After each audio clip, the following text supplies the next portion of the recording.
assignment, I decided to analyze the movie Silver Linings Playbook, specifically the character Pat Solitano. His main conflict throughout the film is his transition home after being institutionalized for 8 months, which Pat is determined to get back with his wife and go back to his old life despite his condition. Pat experiences mood swings, anxiety, poor social skills, and really struggles to follow the treatment, including taking his medication and going to therapy. Pat sees himself as an optimist and kind of refuses to see the negative sides of himself, the people he surrounds himself with, and the experiences in his life. The movie takes place in Philadelphia, Pennsylvania, where he lives with his Italian-American family. They have lots of undiagnosed mental health symptoms, for example, OCD and BPD in his father and anxiety in his mother. They also come from a northern culture where a lot of people in his community don't really understand Pat's condition and can be a little confrontational and have not have lots of patience with Pat when it comes to his condition. So Pat is actually diagnosed in the movie with bipolar disorder 1. There's two types of BPD, BP1 and BP2.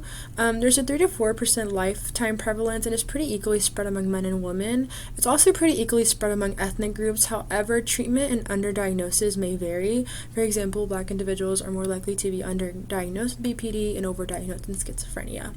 For BP1 and BP2, it requires lifelong treatment, and the condition cannot be outgrown.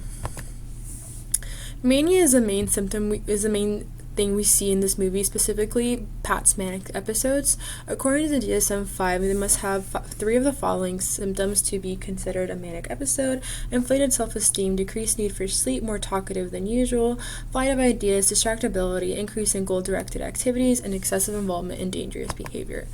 Extreme goal setting is probably one of the bigger symptoms we've seen in the movie. The main conflict is Pat wanting to get back together with his wife, despite his wife moving on. He's very delusional and feels that his wife will take him back if he makes changes in his life. One of the biggest examples is when he decides to read the entirety of Nikki's syllabus and all the books on the reading list over the span of a night, refusing to sleep and eat until he completes the entirety of the list. The symptom I saw the most throughout the movie was increase in rapid talking. He typically does this when he's very stressed out. One of the biggest examples we saw was in the dinner scene at Ronnie's house when he was first talking to Tiffany. He really struggled to include her in the conversation, and he mostly talked about things that interested him. Furthermore, he always felt the need to continue the conversation despite clear ends to it, and he asked inappropriate questions under these pressures, for example, asking her how her husband died and how she lost her job.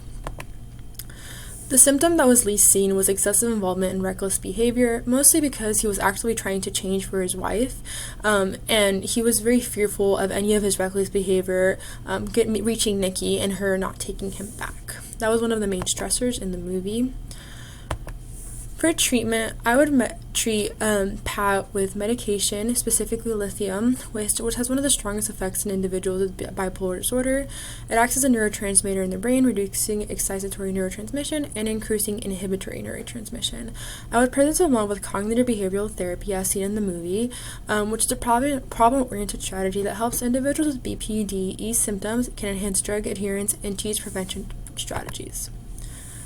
When it comes to Pat's condition, he really struggles to understand why his treatment is necessary, and he tends to not use his medication and does not enjoy going to therapy.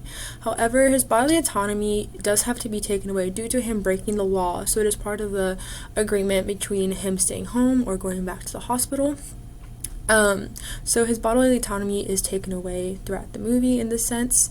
When it comes to barriers in the movie, Pat was actually really adequately treated throughout the movie. He had the correct medication, therapy, and he was institutionalized.